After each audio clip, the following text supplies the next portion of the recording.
Your car is waiting in the east parking lot. Black Tesla. Drive is trustworthy. Victor hesitated only briefly before grabbing his box and heading for the exit. 20 minutes later, he was being ushered into a private meeting room at an unmarked office building. Malcolm Reed rose to greet him, extending his hand.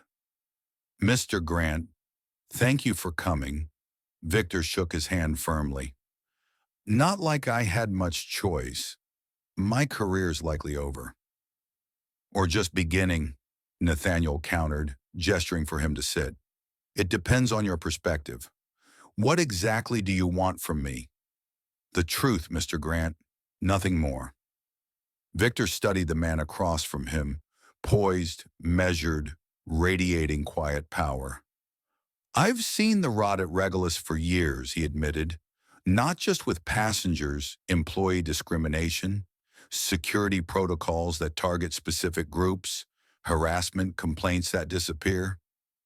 Nathaniel nodded. "We've uncovered much the same, but first-hand testimony from someone of your position would be powerful." "You're asking me to be a whistleblower." "I'm asking you to be the man I suspect you already are," Nathaniel replied. "One who believes in doing what's right, even when it's difficult."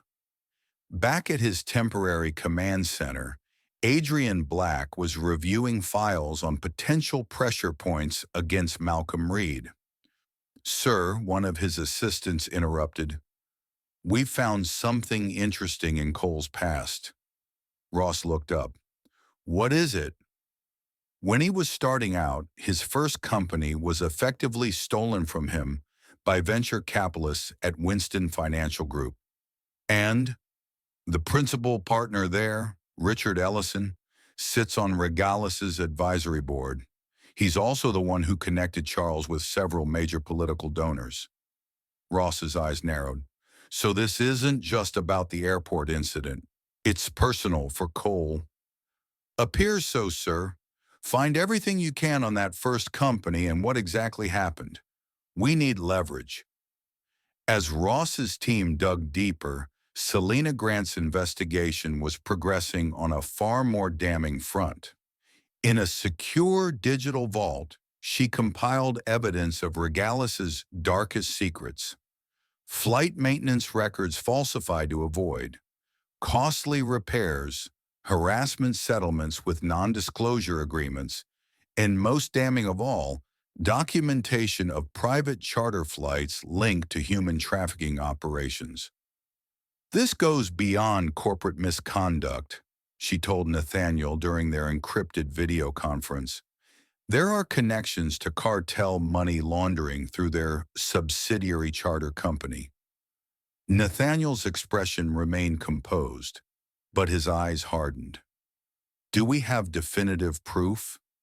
Enough to launch federal investigations, flight logs, banking transfers, passenger manifests that don't match official records?" "Proceed with extreme caution," Nathaniel instructed. "When we move, we need to be surgical.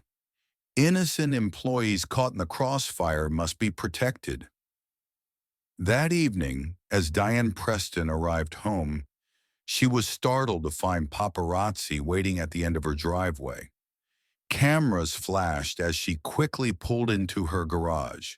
Inside, her phone was flooded with notifications, social media mentions, voicemails, text messages from coworkers. One caught her eye, a message from a former colleague with a link to assets acquired, ready for full-spectrum takedown. Nathaniel walked to the window, looking out at the city lights below. "Let the empire crumble," he whispered. The first signs that something was catastrophically wrong at Orion Air came at 4:13 a.m. Eastern Time, when their global booking system crashed completely. Emergency IT teams were called in, only to discover that backup systems were failing to activate. By 6 a.m., as the first wave of morning flights should have been departing, chaos engulfed every Regulus terminal across the country. Check-in kiosks displayed error messages. Gate agents couldn't access passenger manifests. Security lines stretched for hours as TSA was forced to implement manual checks without electronic verification. Gregory Langston was awakened by a barrage of phone calls from increasingly panicked executives. "What do you mean?" "Total system failure," he demanded of his CTO. "That's impossible. We have redundancies." "All compromised," the CTO explained, his voice strained. "It's like someone knew exactly where our vulnerabilities were and hit them simultaneously." By mid-morning, major news networks were broadcasting live from airports nationwide, showing stranded passengers and overwhelmed staff. The Regalis stock price went into freefall as trading algorithms responded to the unfolding disaster. But the system failure was just the beginning. At precisely 9 a.m., a coordinated release of information began across multiple platforms. An investigative journalist from the Washington Post published a detailed expose on decades of corruption inside Regalis Airways, complete with internal documents and testimony from anonymous sources. Simultaneously, a whistleblower report appeared on the SEC's public disclosure portal, outlining specific instances of financial fraud, accompanied by transaction records and board meeting minutes where safety concerns were deliberately suppressed. CNN breaking news cut into regular programming. This just in, multiple sources are reporting that Orion Air CEO Gregory Langston maintained a secret set of books for investors while providing falsified safety records to federal regulators. The FBI has confirmed they are reviewing the allegations.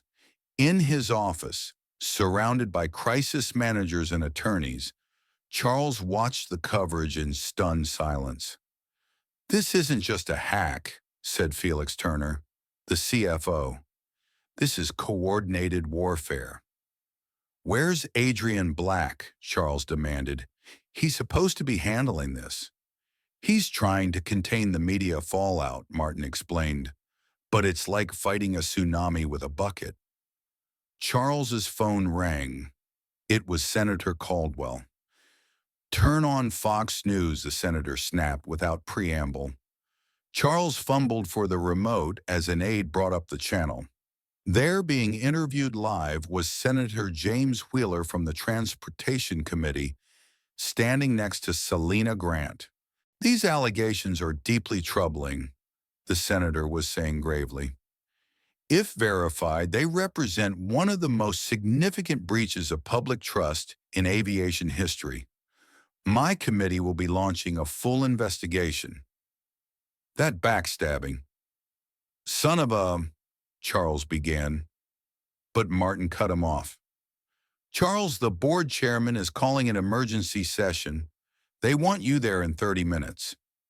As Charles fought for his corporate life, Marcus Hale was giving a live interview to a different network, his military bearing and straightforward demeanor lending credibility to his account. "I witnessed systemic discrimination that was not just tolerated, but effectively encouraged," he explained calmly. "When I filed reports, they disappeared into administrative black holes.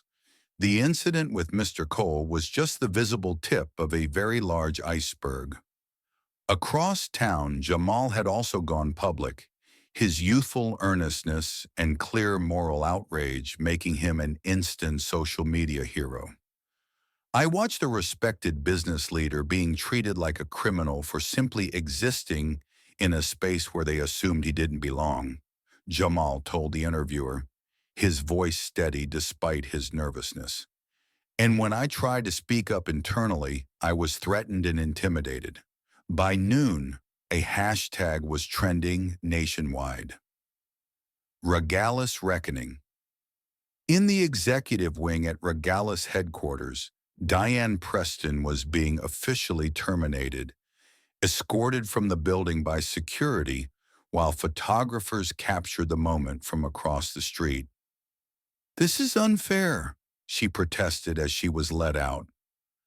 "I was following implied policy. Everyone knew certain passengers were to be scrutinized more closely in premium cabins." Before leaving, she cornered Maya Torres in the break room. "You did this," she hissed. "You leaked those videos." Maya Torres stood her ground. "I did what was right. What you did to Mr. Cole and countless others was wrong, Sandra. It was always wrong." "You've ruined my life," Sandra spat. "No," Maya Torres replied calmly. "You did that yourself. Every time you chose discrimination over dignity." As Sandra was being removed, Naomi Ellis received a call from Selena Grant. "It's time, Ms. Voss," Leah said simply. "The board is looking for leadership. They need someone untainted by Whitmore's corruption who can stabilize the company." "And what makes you think they'll choose me?" Helen asked. "Because we've made sure they know you were the one executive who consistently objected to the worst of the ethical violations," Leah replied. "Your internal memos questioning safety shortcuts and discriminatory practices have been highlighted for key board members." Helen took a deep breath. "And if I step up? Then Nathaniel would be interested in discussing Regulus's future with you." Meanwhile, the emergency board meeting had devolved into chaos, with Gregory Langston desperately trying to maintain control. "This is a coordinated attack," he insisted. "Cole is using his tech resources to wage corporate warfare." "The question isn't who's attacking us, Charles," countered Harold Briggs. "It's whether the allegations are true. Did you authorize offshore accounts to hide funds from regulators and shareholders? That's absurd.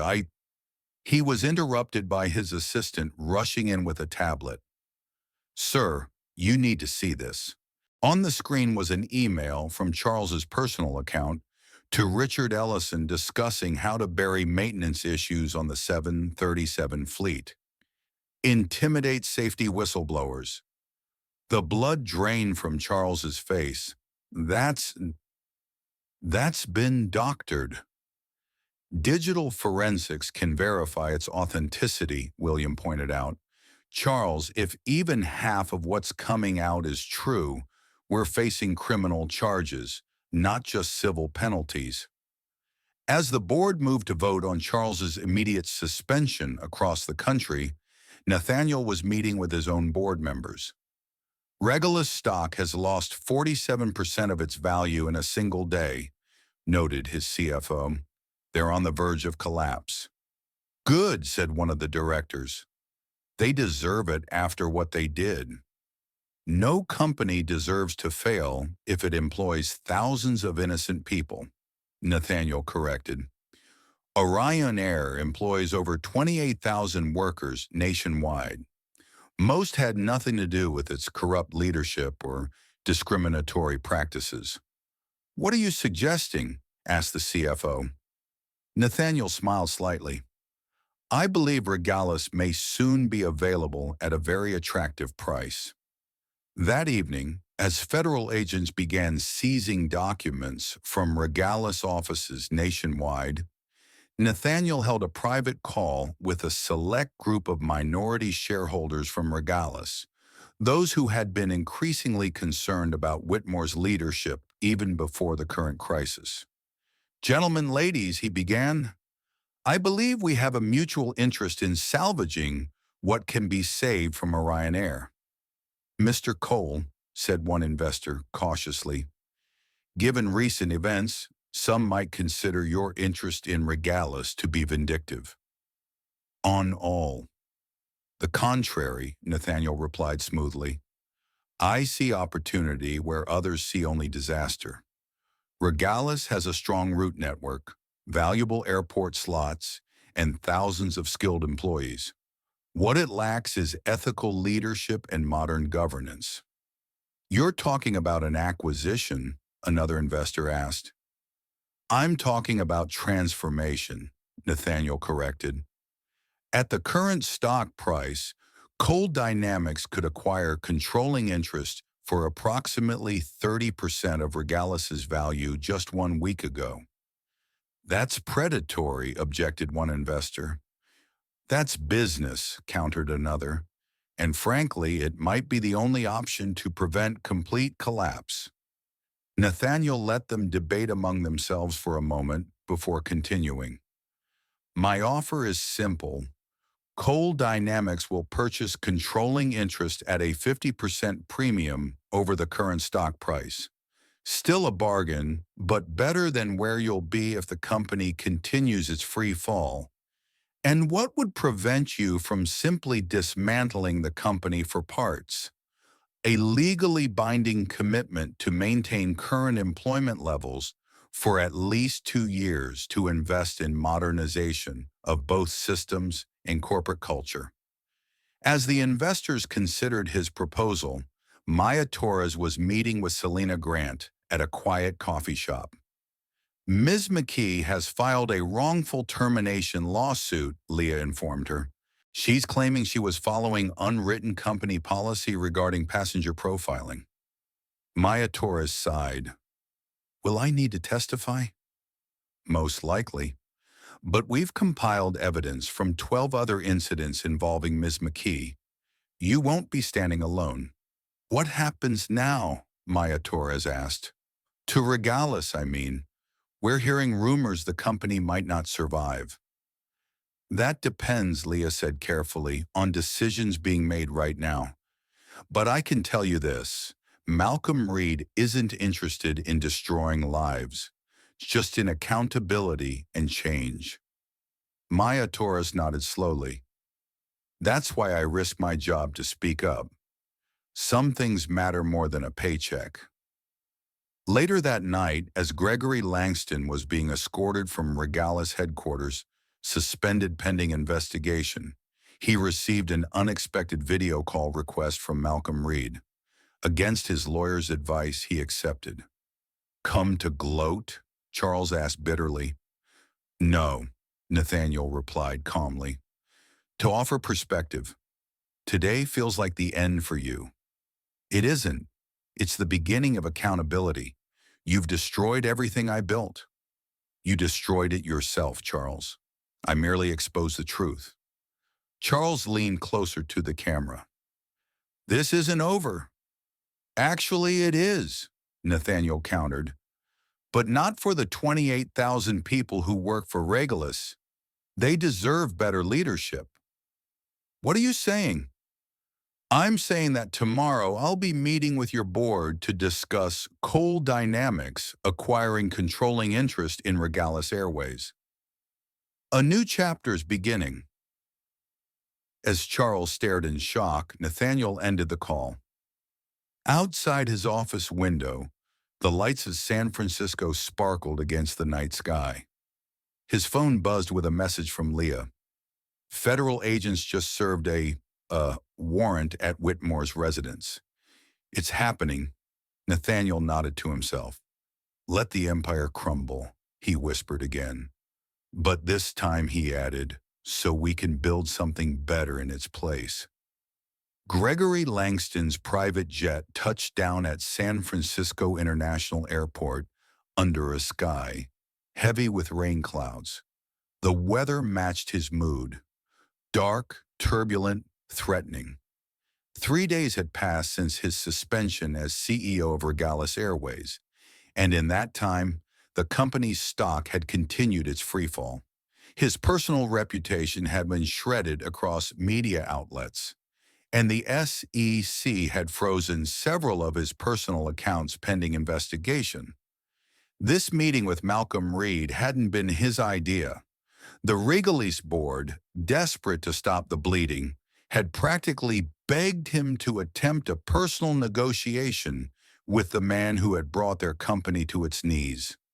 Charles had agreed, not out of loyalty to Regalis, but because he needed to look cooperative to mitigate his legal jeopardy. His driver navigated through the city to Coal Dynamics headquarters, a sleek, modern tower of glass and sustainable materials that seemed to capture light even on this gloomy day. Unlike the Baroque ostentation of Regalis's Atlanta headquarters, Cole's building was elegant in its simplicity, its power understated. "Wait here," Charles instructed his driver as they pulled up to the entrance. "This shouldn't take long." The youth security guard at the reception desk looked up as Charles approached. "Mr. Whitmore, please have a seat. Someone will be with you shortly." Charles checked his watch. He was precisely on time for the 10 a.m. meeting that had been arranged. He sat stiffly on one of the minimalist lobby chairs, refusing the offered coffee. At 10:45, Charles approached the desk again. "Excuse me, I had a 10-hour meeting with Malcolm Reed." "Yes, sir. Mr. Cole is aware you're here. Please continue to wait." Charles's face flushed with anger, but he returned to his seat. By 11:30, he was pacing the lobby. By noon, his forced composure had completely eroded. "This is unacceptable," he snapped at the receptionist.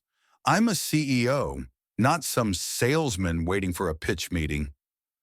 "Former CEO," came a cool female voice from behind him. Charles turned to find Selena Grant watching him with detached interest. "Mr. Cole will see you now." Without waiting for his response, she turned and walked toward the elevators. Charles hurried to catch up, his wounded pride temporarily forgotten. "Is this how Cole conducts business?" he demanded as they rode up to the executive floor. "Keeping people waiting for hours?" Leah regarded him with a look that made Charles feel transparent. "Mr. Cole's time is extremely valuable. Yours increasingly less so." The elevator doors opened directly into Nathaniel's office, a spacious room with panoramic views of the bay. Nathaniel stood with his back to the door, looking out at the city below. "Mr. Cole," Charles began, forcing confidence into his voice, "I appreciate you taking the time to meet. I think we can resolve this situation to everyone's benefit." Nathaniel turned slowly. "Please sit down, Charles." Something in his tone, the casual use of his first name, the complete lack of deference, made Charles's hackles rise, but he complied, taking a seat across from Nathaniel's desk. "Let's cut to the chase," Charles said, leaning forward. "You've made your point. You've hurt our stock, damaged our reputation. You've got your revenge for that unfortunate incident at the airport. Now let's talk about moving forward." Nathaniel observed him silently for a moment. "Do you believe that's what this is about? Revenge for an unfortunate incident?" "What else would it be?" Charles countered with a dismissive wave. "Look, these things happen. Our employee was overzealous. We fired her. I'm personally apologizing to you now. What more do you want?" "Accountability," Nathaniel replied simply. "For patterns, not incidents. For systems, not individuals." Charles scoffed. "Don't give me that social justice nonsense. We both know this is business. You're using this situation for leverage. Fine. Name your price." "My price," Nathaniel repeated, as if testing the concept. He pressed a button on his desk, and a holographic display activated between them, showing Regalis Airways' corporate structure, with highlighted sections indicating areas of corruption, fraud, and misconduct. "Let me tell you what my investigation has uncovered, Charles. 6 years of falsified maintenance records, 12 sexual harassment cases buried through aggressive NDAs, discriminatory hiring practices systematically concealed from federal regulators, money laundering through your charter subsidiary. Shall I continue?" Charles's face had gone pale. Those allegations are fully documented, Nathaniel interrupted, expanding a section of the display to show emails, financial records, and internal memos, many bearing Charles' signature or direct approvals. Every single one. Those are private company records. You hacked us. That's corporate espionage, Charles sputtered. Interesting that your concern is how we obtained evidence of your crimes, not the crimes themselves, Nathaniel observed. What do you want, Charles? Demanded, his bluster gone. I want Regulus Airways, Nathaniel stated simply. Coal Dynamics will acquire controlling interest at $20 per share. Charles barked out a bitter laugh. That's less than a third of its value from just last week. It's twice what it's trading for right now, Nathaniel countered calmly, and significantly more than it will be worth after the federal indictments come down. Charles studied the man across from him, searching for a weakness, an angle, some way to regain the upper hand. Finding none, he tried a different approach. And if I help facilitate this acquisition, what's in it for me personally? The possibility of avoiding federal prison, Nathaniel replied. I have enough evidence to ensure you spend the next decade in a cell, Charles. Cooperate fully with the transition. Sign a complete confession of your role in Regalis's illegal activities, and I'll ensure that confession emphasizes your assistance in exposing corporate wrongdoing. You expect me to confess? To destroy myself? Charles was incredulous. I expect you to recognize reality, Nathaniel said. Your empire is already crumbling. The only question is whether you go down with it. Charles stood abruptly, his chair scraping against the floor. This meeting is over. My attorneys will be in touch. You haven't heard the last of this, Cole. As he stormed toward the elevator, Nathaniel's voice followed him. Actually, I have a car waiting to take you to your next meeting with the FBI field office downtown. They're quite interested in discussing those offshore accounts in the Cayman Islands. Charles froze, turning slowly. You wouldn't dare. Nathaniel met his gaze evenly. I already have. The elevator doors opened to reveal two serious-looking men in suits. Gregory Langston, FBI. We'd like you to come with us to answer some questions. As Charles was escorted out, Leah entered from a side door. That went exactly as predicted. Of course it did, Nathaniel replied. Men like Charles always believe they're the smartest person in the room, right up until the moment they realize they've lost everything. Speaking of losing everything, Leah said, checking her secure tablet, our sources say Charles has been planning a countermove. He instructed Adrian Black to fabricate a scandal about you, something involving financial improprieties with minority contractors. Nathaniel's expression didn't change. And we intercepted it before they could place the story. In fact, we reversed it. The financial documents they fabricated have been traced back to their source, Ross's own laptop. The FBI now has evidence of their attempted fraud. Perfect, Nathaniel nodded. What about the board? Naomi Ellis has been quietly building support among the members. With Charles now being questioned by federal authorities, I expect they'll vote on our offer within 24 hours.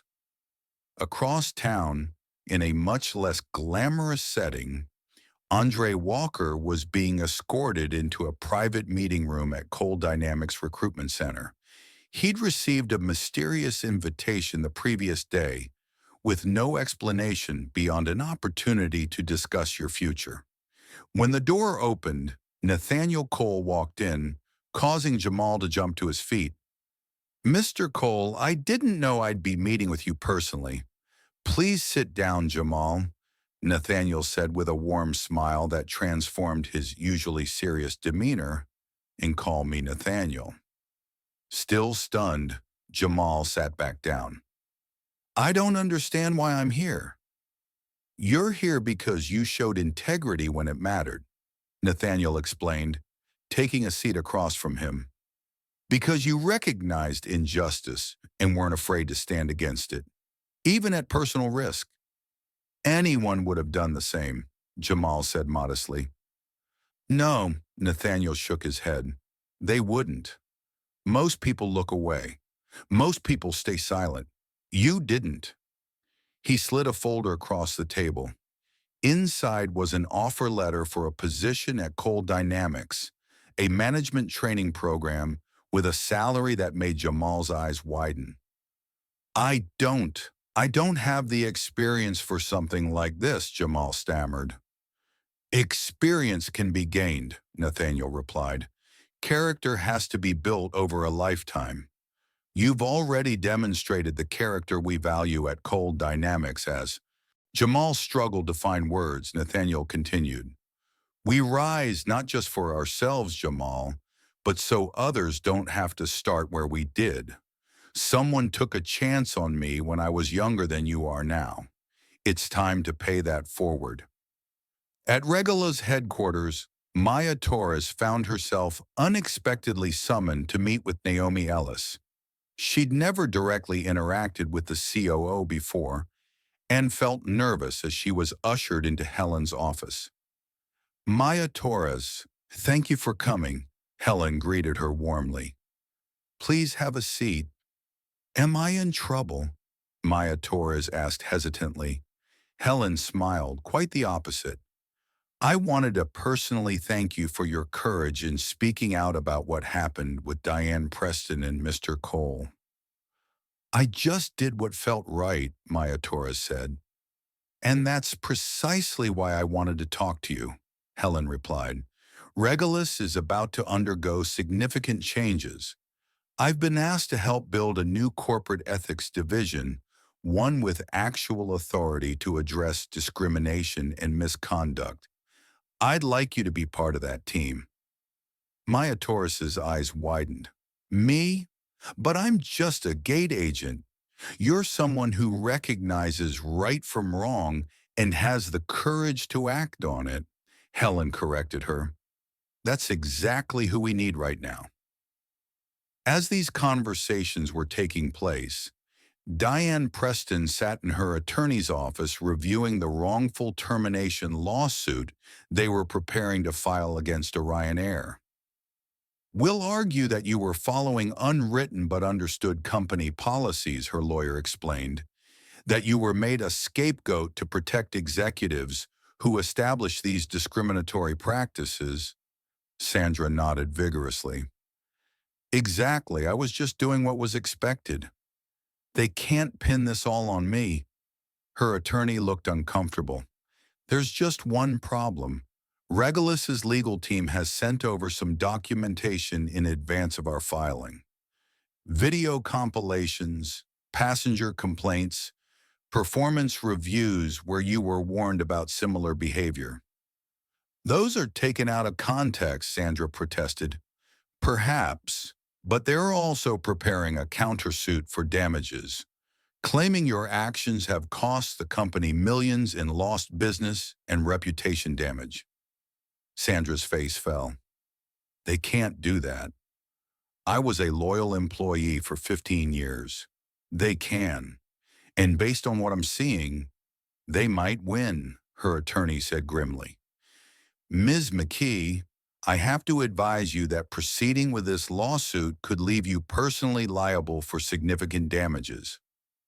Meanwhile, the Regulus Board of Directors had convened to vote on Coal Dynamics' acquisition offer. The discussion was heated with opinions sharply divided. "This is highway robbery," argued one director. "Coal is taking advantage of our vulnerability." "Our vulnerability is self-inflicted," countered Harold Briggs. "The alternative is bankruptcy, federal receivership, and thousands of lost jobs. At least Coal is committing to maintain employment levels." "Can we trust him?" asked another board member skeptically. Naomi Ellis spoke up. Nathaniel Cole built a multi-billion-dollar company based on principles of integrity and innovation. His reputation in the business world is impeccable. Can we say the same about our leadership under Charles? After hours of debate, the vote was taken, 11-3 in favor of accepting Cole Dynamics' offer.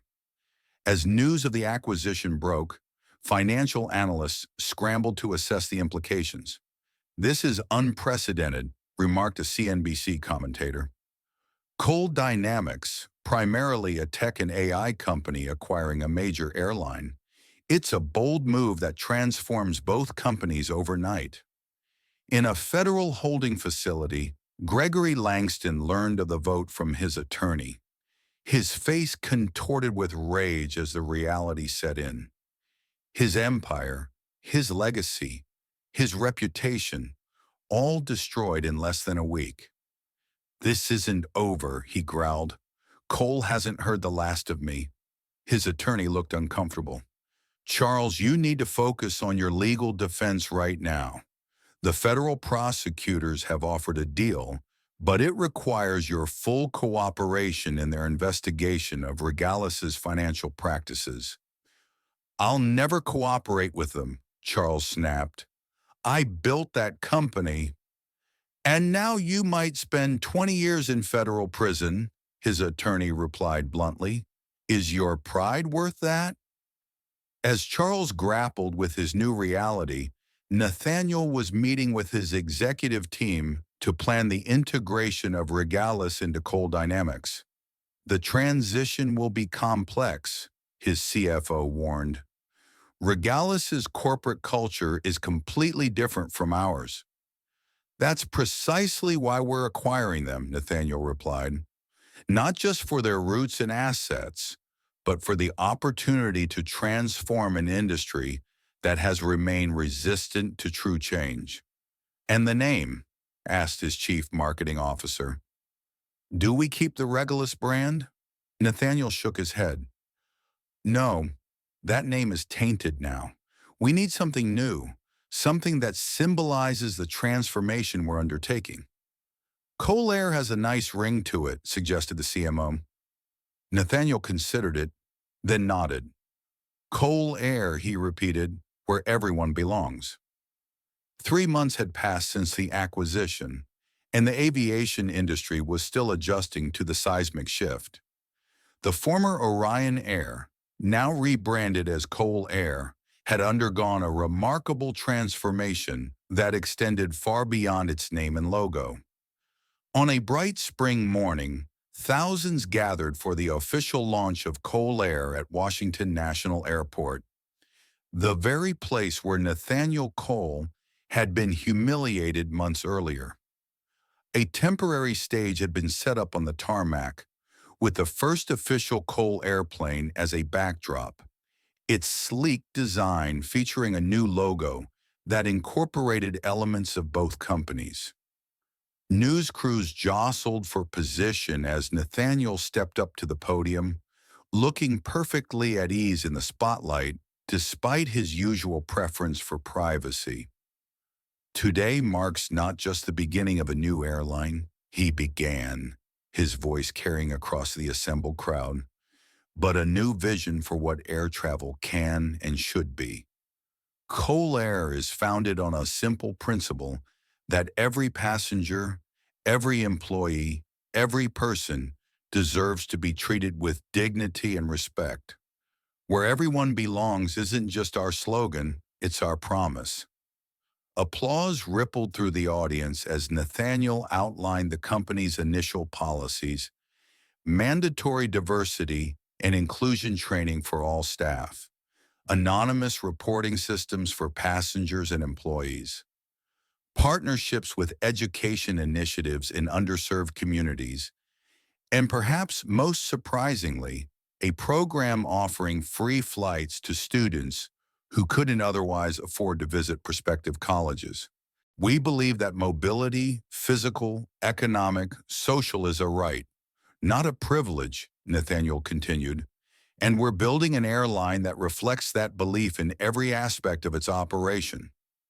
Seated in the front row, Andre Walker watched with barely contained emotion. 6 months ago, he had been an undervalued intern, witnessing discrimination firsthand.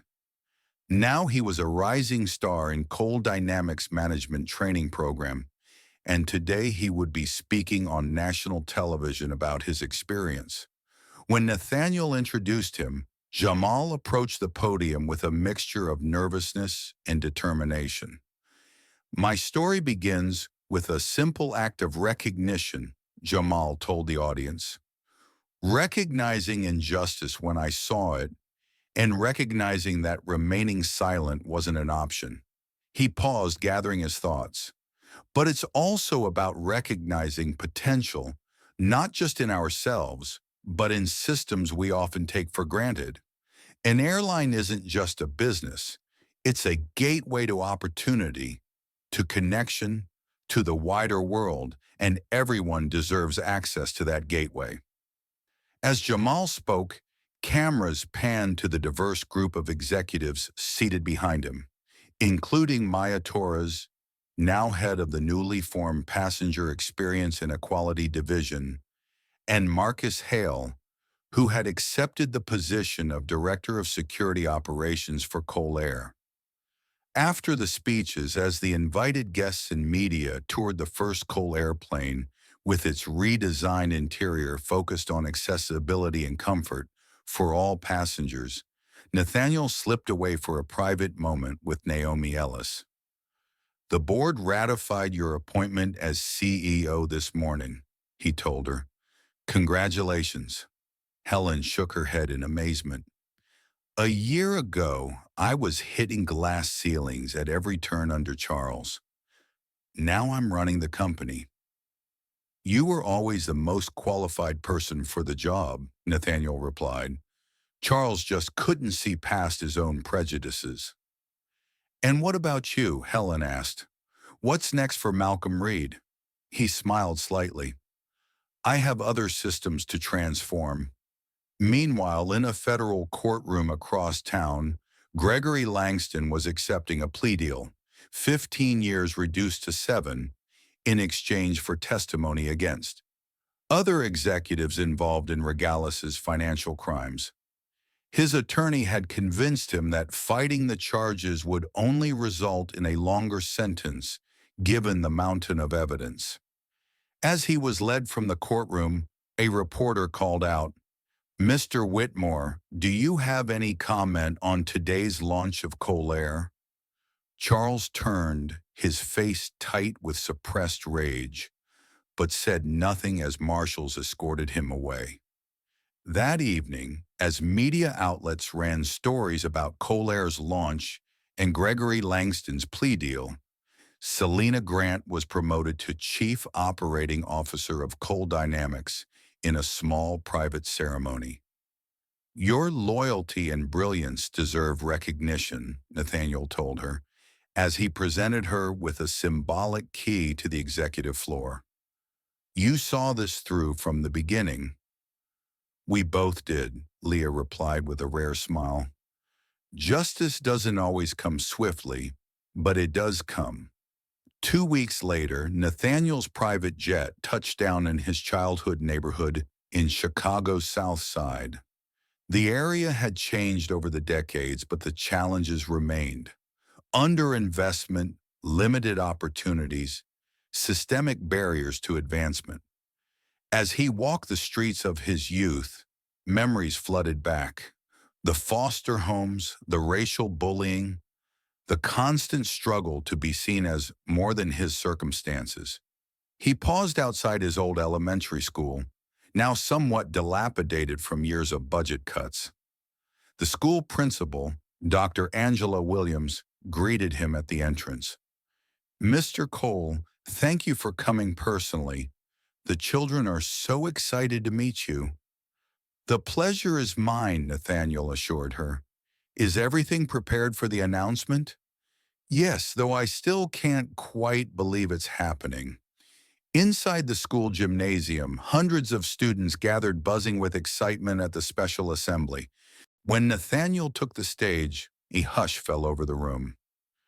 "I stood where you're sitting now many years ago," he began softly, "dreaming of a future that seemed impossible from these chairs. Today, I'm here to tell you that nothing is impossible when you combine talent with opportunity." He unveiled the plans for what would become the Cole Foundation's flagship initiative, a $50 million investment in the neighborhood, including a state-of-the-art technology center, scholarship programs, and a comprehensive mentorship network, connecting students with professionals across multiple industries. "This isn't charity," Nathaniel emphasized. "This is investment in you, in your potential, in our shared future." As the children and teachers erupted in applause, Nathaniel felt a rare moment of pure, unfiltered emotion. This was why he had built Coal Dynamics, why he had taken on Orion Air. Not for power or revenge, but for transformation to create. Change that would outlast him. Later that evening, as his plane prepared for departure, Nathaniel found himself thinking about a moment from his childhood, sitting on the steps of the foster home, working on equations that no one else understood, trying to predict patterns to prevent disaster. He'd come full circle. The patterns he'd identified had led not just to personal success, but to systemic change. The equations had balanced after all. 3 days later, Nathaniel boarded the inaugural official flight of Coal Air, a symbolic journey from Washington to San Francisco. As he settled into his first-class seat, he noted the subtle but significant differences from his previous experiences. The diverse flight crew who greeted every passenger with the same level of respect. The redesigned cabin focused on comfort and accessibility. The clear messaging throughout the plane emphasizing dignity for all travelers. A flight attendant approached with a glass of water. "Mr. Cole, it's an honor to have you aboard today." "Thank you," Nathaniel replied with a genuine smile. "It's an honor to be here." As the plane taxied toward the runway, Nathaniel gazed out the window at the Coal Air logo emblazoned on the wing. The aircraft gathered speed, lifting smoothly into the sky above Washington. Below, the city grew smaller, its patterns and systems visible from this new perspective. Malcolm Reed had changed those patterns, not through destruction, but through transformation. As the plane banked westward towards San Francisco, he allowed himself a moment of quiet satisfaction. This wasn't the end of a journey. It was the beginning of a legacy. What does true power look like? The ability to destroy or the wisdom to transform? Nathaniel's journey reminds us that justice isn't about revenge, but creating a world where everyone truly belongs. If this story moved you, hit like, subscribe, and share to help others discover what happens when discrimination meets its match.